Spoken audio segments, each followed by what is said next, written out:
দেবলীনা রওশনকে গুলি করতে নেওয়া মাত্রই এবার দেবলীনার হাত থেকে বন্দুকটা কেড়ে নিল ইন্দ্রাণী গাঙ্গুলি। হ্যাঁ বন্ধুরা, ভিডিওতে লাইক দিয়ে দেখতে থাকুন। যে মুহূর্তে কিনা রওশনের দিকে বন্দুক তাক করে দেবলীনা বলতে থাকে যে গুড বাই রওশন, তোমাকে আর বাঁচিয়ে রেখে আমার কোনো রকম কোনো লাভ নেই, কারণ তোমাকে দিয়ে আমার যে প্রয়োজন ছিল সেই প্রয়োজন আমার ফুরিয়ে গিয়েছে।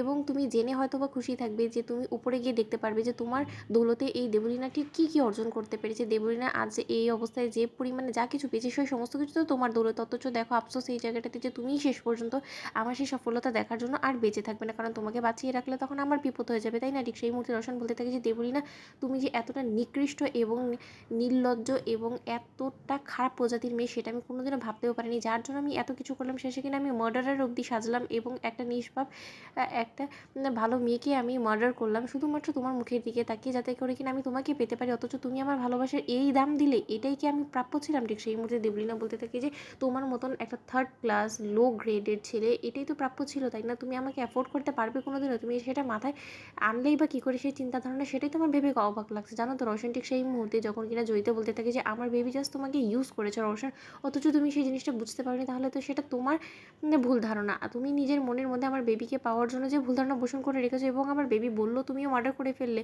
এটা কেন করলে তুমি বলো তো? তোমার ভাবনা চিন্তা করা উচিত ছিল, তাই না? তুমি এরকম বোকামোটা করে তখন তুমি নিজেই ফেসে গেলে, এবার তোমাকে বাঁচানোর জন্য তো কেউ আসবে না, তাই না? কিন্তু ভাগ্যে শেষমেশ তুমি যেতে যেতেও আমাদের কত বড় একটা আসান করে দিয়ে গিয়েছো। ঠিক সেই মুহূর্তে যখন কিনা আয়ুষ বলতে থাকে যে মা আশা করবে এর পরবর্তীতে তোমার নিশ্চয়ই আর কোনো আর প্রমাণের প্রয়োজন পড়বে না। ঠিক সেই মুহূর্তে যখন কিনা রওশন এক পর্যায়ে বাঁচার সমস্ত আশা নিভতে দেখি এক পর্যায়ে যখন কিনা চোখ বুজে ফেলে, ঠিক সেই মুহূর্তেই দেবলীনা বন্দুক তাক করে রওশনের দিকে বলতে থাকে যে গুড বাই রওশন, উপর থেকে তুমি আমার সাফল্যটা উপভোগ করো। ঠিক সেই মুহূর্তে যখন কিনা রওশনের দিকে বন্দুক চালাতে নেবে, তখনই গিয়ে রীতিমতো ইন্দ্রাণী গাঙ্গুলি দেবলীনাকে চড় মেরে মেঝেতে ফেলে দেয় এবং তার পরবর্তীতে ইন্দ্রাণী গাঙ্গুলি দেবলীনার হাত থেকে বন্দুকটা ছিনিয়ে নেয় এবং জয়িতা বলতে থাকে যে ইন্দ্রাণী তুই এখানে এই মুহূর্তে কোথা থেকে চলে এলি? ঠিক সেই মুহূর্তে ইন্দ্রাণী জয়িতাকেও একটা ঠাটিয়ে চড় মেরে বলতে থাকে যে তোর লজ্জা করছে না? তুই এমন মেয়েকে জন্ম দিয়েছিস যে কিনা নিজের স্বার্থ ছাড়া কিচ্ছু দেখে না, এবং তুই মা হয়ে দেবলীনার এই সমস্ত অন্যায়কে প্রশ্রয় দিচ্ছিস, তোর লজ্জা করছে না?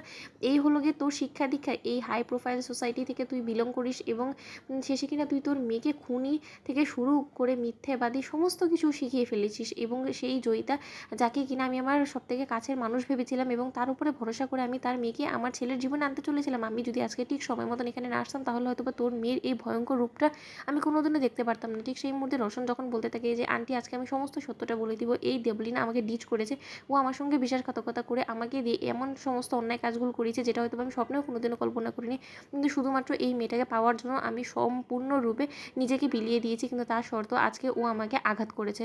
তো বন্ধুরা, লাইক এবং শেয়ার করে সাবস্ক্রাইব করতে ভুলো না।